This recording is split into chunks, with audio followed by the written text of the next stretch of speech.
राज, ही अफजल खानाची पोरं धरून आणल्यात. माफ करो राजा जी, माफ करो, अब्बा जान से गलती हुई. जान बख्श दीजिए हुजूर, हमें छोड़ दीजिए, हम बेगुनाह हैं. भिण्याचं काही कारण नाही. तुमच्या जीवाला इथे धोका नाही. सच सच?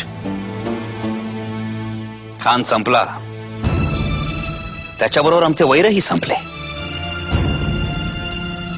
स्वराज्या विरोधात लढत होता तोपर्यंत तो आमचा दुश्मन. आता मेलेल्याशी वैर भावना कसली? होय, पण हे बी वैरीच की. मुसलमान आमचा वैरी नाही. आमचा वैरी स्वराज्याला खीळ घालणारा, मग तो कोणीही कोणत्याही धर्माचा असो. आपल्या फौजेत नूरखान बेग आणि 700 पठाणांची तुकडी आहे. खानाविरोधात तेही लढले, तेही मुसलमान, पण स्वराज्यासाठी अहोरात्र तलवार मुठीत धरतात ना. होय, मग त्यांच्यावरही स्वराज्य निर्भर आहे. पुन्हा असला धर्मभेद करण्याची गफलत नको. क्या ख्यालात है, ना पहले कभी ऐसा देखा ना कभी सुना. तुमच्या अब्बाजानचे धार्मिक रिवाजानुसार दफन होईल.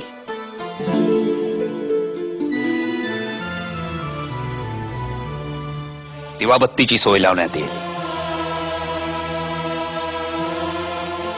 आणि त्याचा सालाना खर्च सरकारातून करण्यात येईल.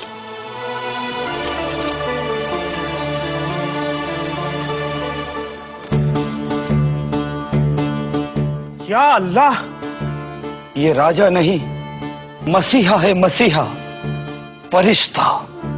हमें तो बख्श दिया और अब्बा जान की कब्र का इतना ख्याल. वाह वाह वाह वाह. पण मी काय म्हणतोय, अरे होतास कुठं जीवा? काव बांधल? अरे लय अचाट कामगिरी केलीस. अरे सय्यद बंड्यासारख्याचा हात तोडलास. अरे किती मोठी मर्दुमकी गाजवलीस रे लेका. म्या नाही. अहो माझं काही बी नाही. अहो ही समजा आई जगदंबेची कृपा. तिनं बळ दिलं म्हणून समजा घडलं सारं. अरे गडावरल्या हरेकाच्या तोंडी जीवा मालाची चर्चा आहे बघ आज. अरे पण मग होता कुठं तुम्ही? महाराजांकड. महाराजांचं वेगळं रूप बघायला मिळालं.